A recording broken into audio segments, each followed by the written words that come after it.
Bonjour à tous, j'espère que vous allez bien. Tout d'abord, bon week-end et encore une fois, excellente année 2024.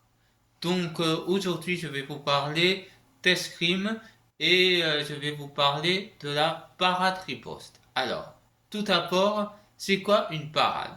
Ah ah! Une parade, c'est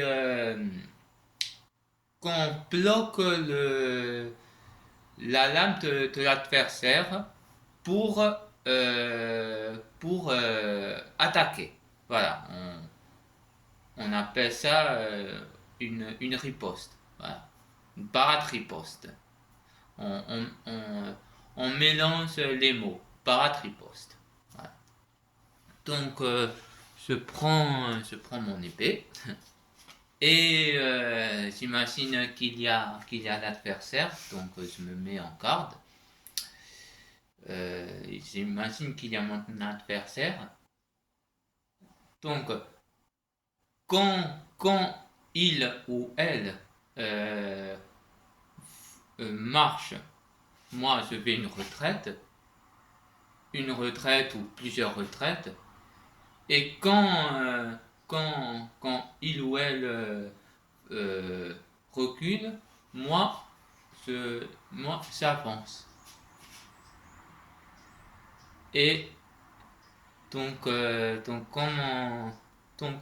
mon adversaire est prêt à attaquer, moi, tout de suite, hop, je bloque la lame de l'adversaire pour après avoir la, la libération, euh, avoir la possibilité d'attaquer, voilà, de riposter. Voilà. Comme ça, hop, et hop. Alors, il y a différentes euh, façons de parer l'attaque. Donc, euh, donc il y a la parade de Sixte qui on fait tourner la lame. Elle se, elle se retrouve comme ça.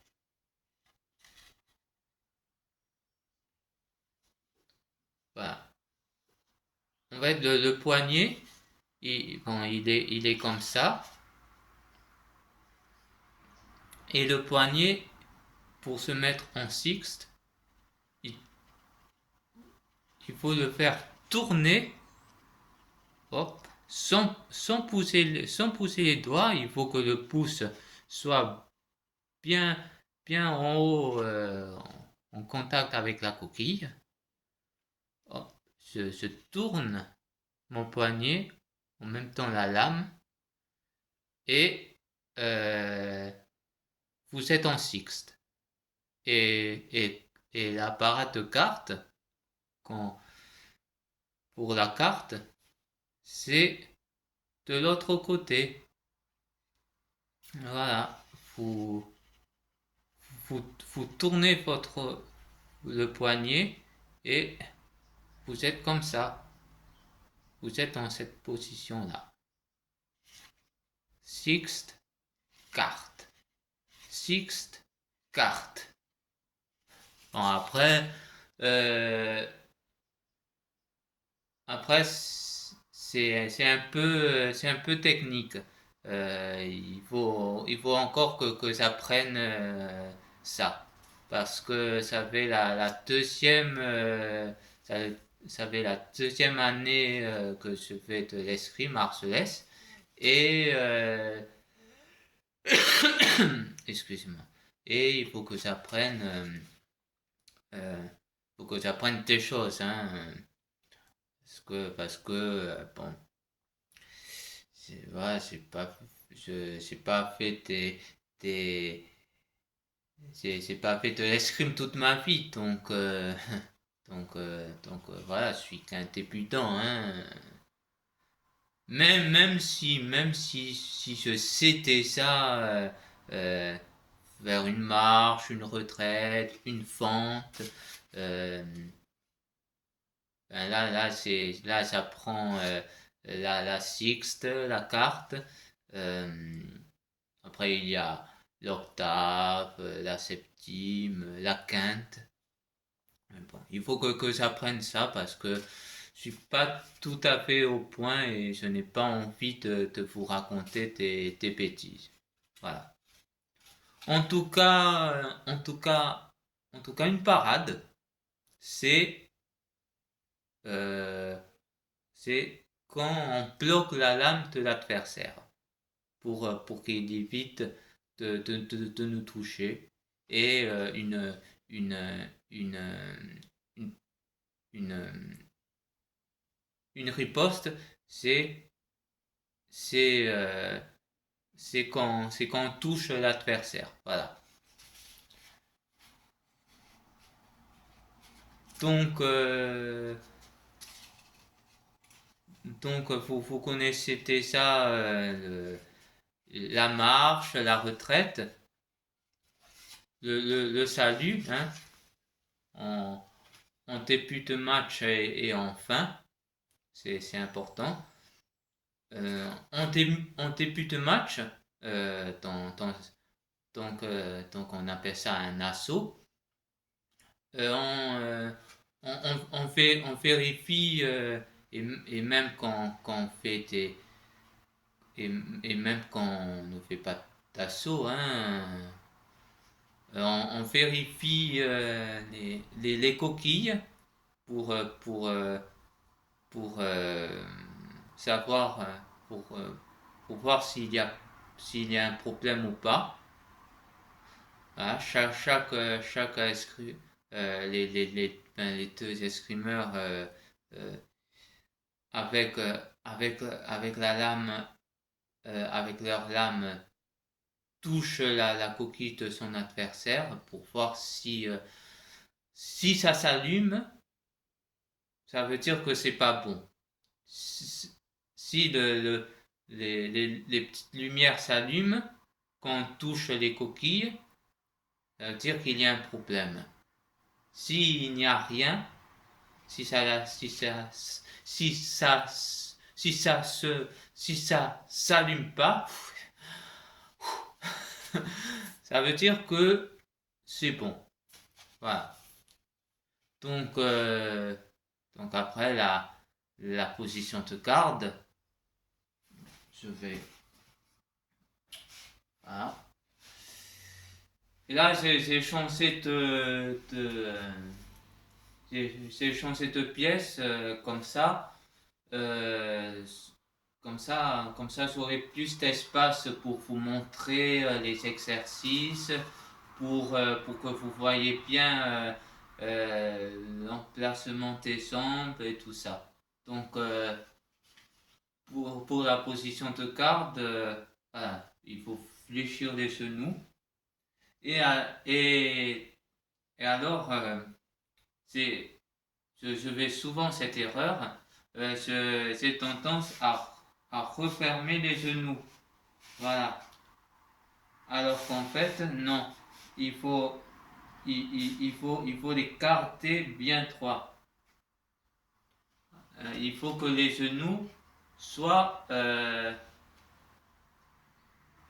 soient ouverts, pas fermés. Sinon, on risque de se, de se déséquilibrer et, et ça va pas quoi.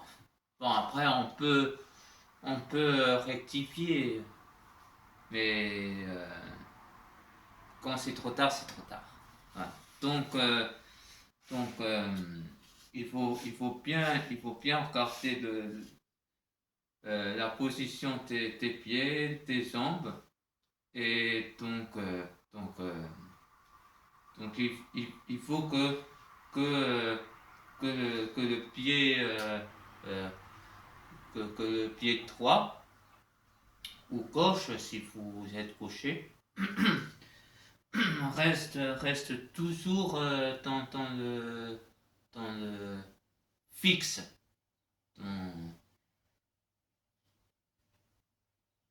en face de la cible, comme la lame.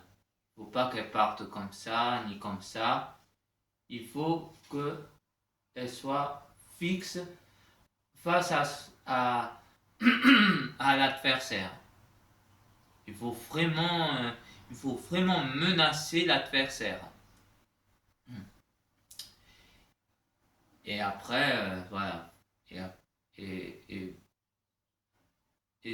donc avec l'autre main, avec la main non armée, vous pouvez soit la tenir comme ça, ou la tenir comme ça, ou derrière votre dos, comme vous voulez. Et aussi, vous pouvez tromper votre adversaire. Ça veut dire que vous pouvez, vous, vous pouvez, vous pouvez, vous pouvez baisser votre arme. Voilà. Vous pouvez baisser votre arme comme si vous voulez viser une cible précise. Et quand, quand l'adversaire fait pareil, il faut, il faut tout de suite, toucher le bras. Il faut pas, il faut pas aller il faut pas aller au contact du fer. Quand il y a une cible ouverte,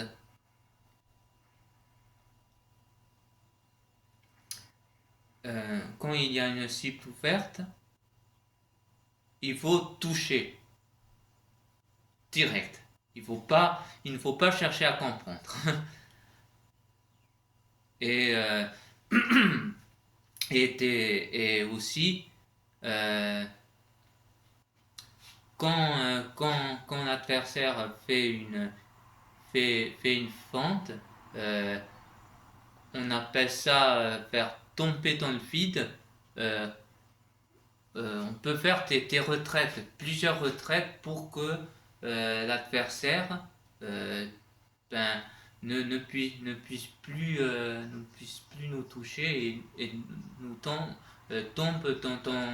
dans le vide. Voilà. Donc, je ne sais pas si je sais pas si j'ai bien expliqué, mais en tout cas, c'est des petites choses que j'ai retenues. Après, tout ce qui est la carte, la septime, la quinte, tout ça, c'est... Bon, je sais qu'est-ce que c'est la septime et la carte. Voilà. C'est les bases. C'est les bases. C'est les plus connus. Après, il y a les autres, mais je verrai un peu plus tard parce que je n'ai pas envie de vous dire n'importe quoi. Voilà, j'ai envie il faut que je m'exerce et quand j'aurai bien appris tout ça, je pourrai mieux vous l'expliquer. Voilà. Donc, je vous souhaite un très bon week-end et je vous dis ben, à bientôt et à demain. Je ferai une vidéo sur Facebook. J'expliquerai la parade riposte et suivi d'un petit sketch. Et puis voilà. Allez, je vous souhaite un bon week-end et je vous dis en garde